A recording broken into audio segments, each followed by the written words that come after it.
Right. We are joined here by West Virginia coach Dan Stratford, along with players Otto Ollikainen and Ryan Baer. We'll open the floor after a brief opening statement here from Coach. Couldn't be more proud of the team. The effort we showed to come here for our first Final Four and take it to a very good Clemson side.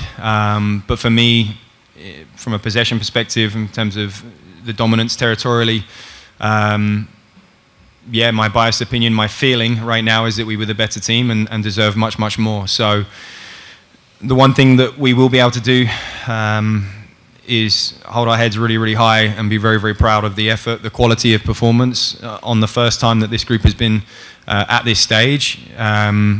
That's probably what makes it even harder and more bittersweet, is because I thought we deserved much more out of the game. We'll open for questions for the players first, and if you do have a question, please say your name and publication first before you ask, and we'll get the mic for you. Questions?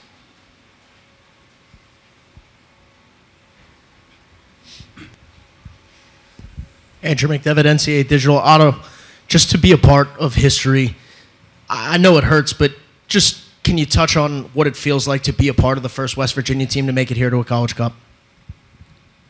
Yeah, I love this team. I love the players, coaches, everyone who is working with us. I love this program, and it hurts. I think we deserve more today, and well, this is college. After every season, people leave. It's just a cold fact, and I think that's one of the things that hurts the most today, that I know some of the guys are leaving.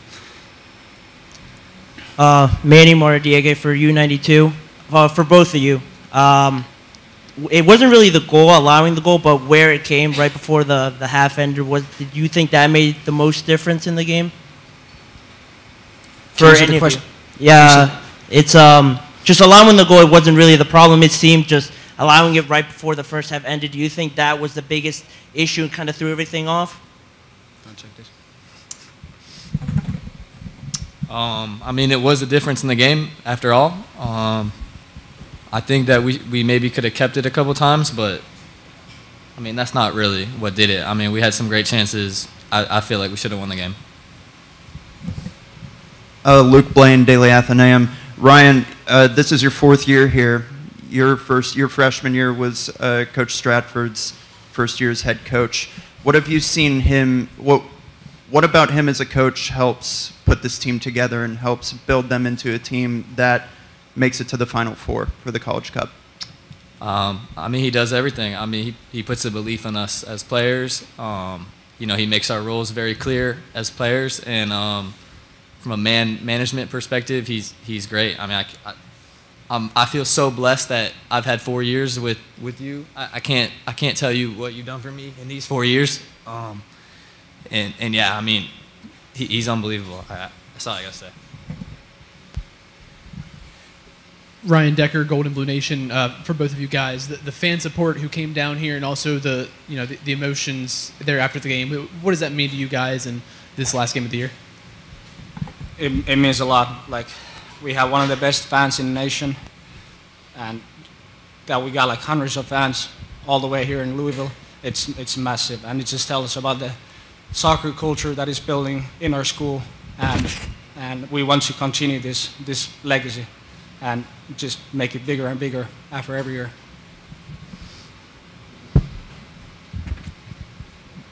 Greg Carey, West Virginia Metro.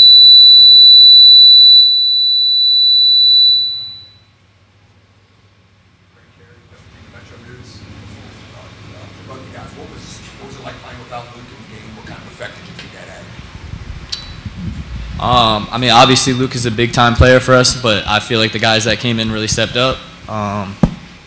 You know, I know Call started the game. I feel like he played well. He got on the ball a bunch. But yeah, a player like Luke is obviously gonna hurt. He brings so much energy, and yeah, I mean, he's an unbelievable player, and I wish we would have had him.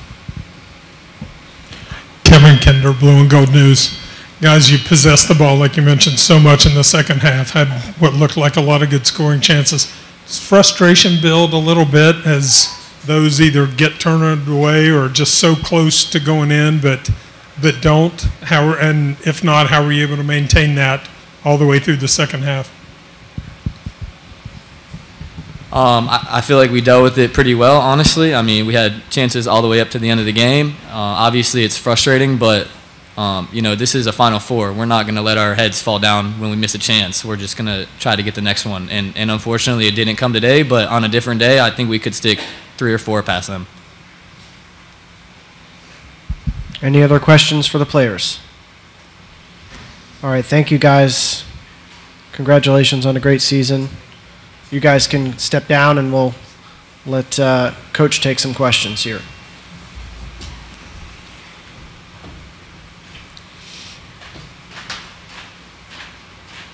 Questions for Coach? It's Michael Griffith with the Dominion Post Morgantown. What do you think what do you think this historic year really does for the future? Obviously, you bring a good bulk of the talent back from this year. What do you think it does, obviously, for the players, the program, but like Otto alluded to, the city of Morgantown, the town, all that? You said you guys were undefeated at home last year. That was a big goal for you. How do you think this helps you moving forward? Yeah, I mean, in order to have the sustained success, and again, I was honest enough to say we're an aspiring Clemson, right? We would love to have had 10 Final Fours and 3 national championships, and the intent is to be in the top 10 and stay there and thereabouts every single year and give ourselves the potential and the opportunity to win a national championship at some point or another. So, I hope with the quality of what we showed throughout the season and then even today, honestly. I just don't imagine I'm going to watch this game back and think that we didn't deserve, at the very least, to go to overtime, if not to win the game. Felt as though we shaded it. So there's a part of that I want to get to work right now. I want to right the wrongs of today, this time next season. And I hope that fire burns in the players that we have that return. The players that obviously aren't graduating, that are still with the program, that have had this experience now, and that we continue to reinforce what has been a quality culture this season, and that the new additions obviously can help us and continue to help grow the program, so that we don't have a season like 2022 where we don't make a tournament and instead we're here again this time next year. Coach, you mentioned righting the wrongs, as it were. Was there really anything different you could have done, or is that just sometimes the way the game is played out? I mean, you obviously had some good shots, had some good chances in the second half. Yeah, look, I mean, there's two real clear chances, or very good chances. I shouldn't say clear. None of them are clear. Sergio has a good chance. Marcus has a good chance. The luxury of having a video board allows us to see replays as well. And unfortunately, I think the ref has missed a key moment where Jake Ross is brought down and gets to the ball comfortably quite first. And you just never want a game at this point in the season to be decided, or for that margin to be the difference, because it does leave a bitter taste. I mean, it's upsetting, it's disappointing, because I'm so proud of the performance. Yet, there's in my opinion quite a clear call that wasn't made. Probably the biggest kicker is that's a call that if he makes, he can review. So if he gets it wrong, if it's not a penalty, he can review it and change his mind. But when he doesn't give it, he can't review it. And that hurts even more because, again, I've seen the replay and you won't be able to convince me any other way. It's a penalty. Coach, Luke and Jackson just played or attended their final game in Luke's case. Can you just speak to what they mean to this program and their impact here, especially this season? Yeah, they all mean an incredible amount. This has been a really special group. Yeah, I mean, all the seniors, everyone's been completely bought in. It doesn't matter whether they turned up August for day one, or in Luke's case, they were obviously here before I got back. So, again, to Otto's point, it's sad because I love these guys, I love those boys, and we're going to have to find a new group, and we're going to have to obviously reload and reinforce as we do.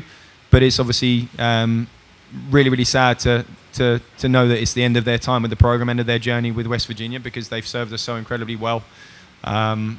Great lads. It's just a great group. There's no bad eggs. The culture's been incredible this year, and they're just a joy to be around. They really are. So, yeah, Luke, Jackson, every single one of them. It doesn't matter which one you want to mention. They've been so bought into what we've tried to do this season.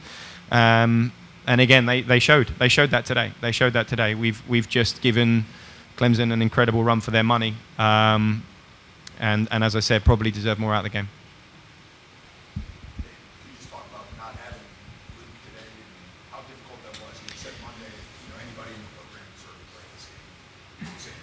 Yeah. It's obviously, look, we've been quite fortunate this season that we haven't had too many substantial injuries. Obviously, Dion wasn't with us this year. We'll be excited to get him back in January. But really, outside of that, I wouldn't say we've had anything really, really devastating or long term. So you have to accept that at times there's probably going to be a bit of bad luck, or you're going to get an injury. It probably couldn't have come to a player that's more pivotal in a game like today. He's so dangerous in the transition moments, the energy he plays with, his explosive qualities to pick up second balls, and then just his quality when we can get him on the ball.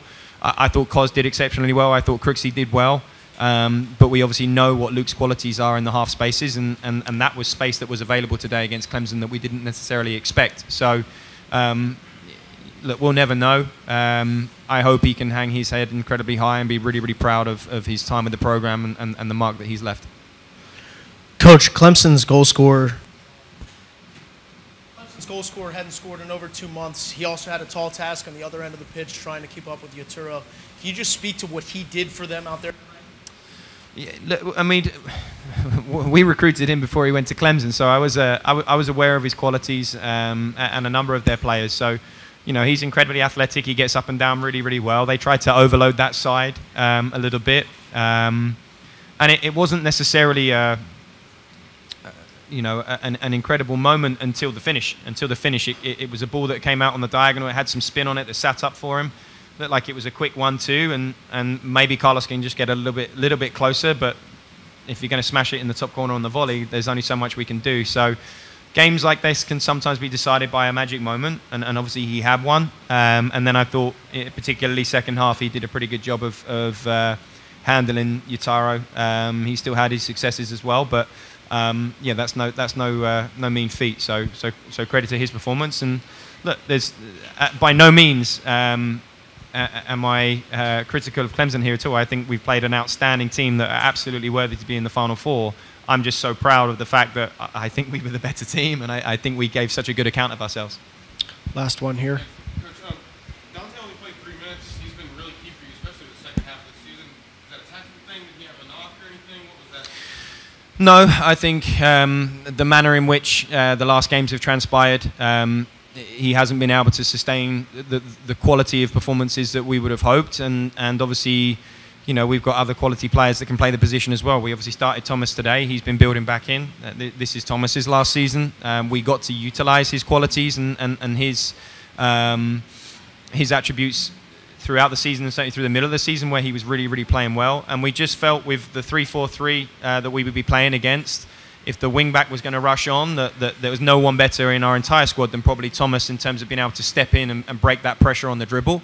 We did some pattern play related to it in training as well to kind of prepare the guys, and it had more to do with that. Dante's a quality player. We're looking forward to getting him back, and today it was someone else's opportunity, and again, that's a credit to the way Dante handled himself, and then the entire squad, and as far as how bought in we've been and selfless to.